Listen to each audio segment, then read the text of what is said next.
Orere mukana wa utemi wa miti na ucini wa makara uthiete na mbere na kunyita thinga guku bururi-ini. Rori ithatu cia ruhonge rwa njera ni hingiritwo ceceni-ini ya borithi ya Eldama kaunti-ini ya Baringo thutha wa kunyitwo ikuite mbao.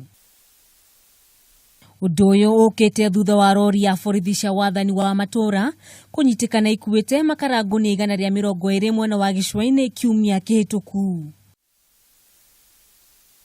Kuringana na munene wa borithi wa Koibatek Ann Kamau, rori irakuite mbao tani 21 iria kuringana na maofitha aria marari na rori icio maugite maracitwaraga njera-ini ya industrial area guku Nairobi.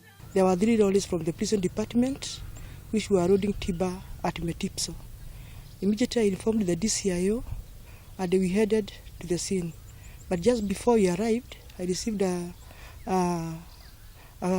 information from the Kenya Prisons Department officers that they have already arrested the 3 vehicles and they are at their station. Kamau niugite gitumi kinene gia gukorwo matekurekereria rori icio hamwe na maafitha aya ni gukorwo matirari na marua kuma kwa ruhonge rwa mutitu. As per yesterday, they didn't have any documents, but today we are waiting for the documents from the prison department at Nairobi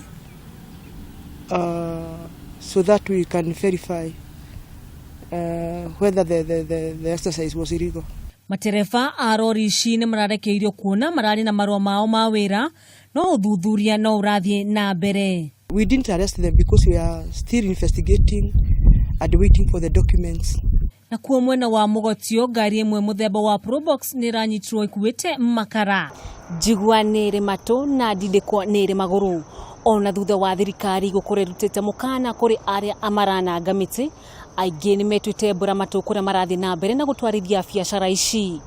Ngiribotera Kameme TV, rĩtwa rĩakwa nĩ Wanjũgu wa Wachira.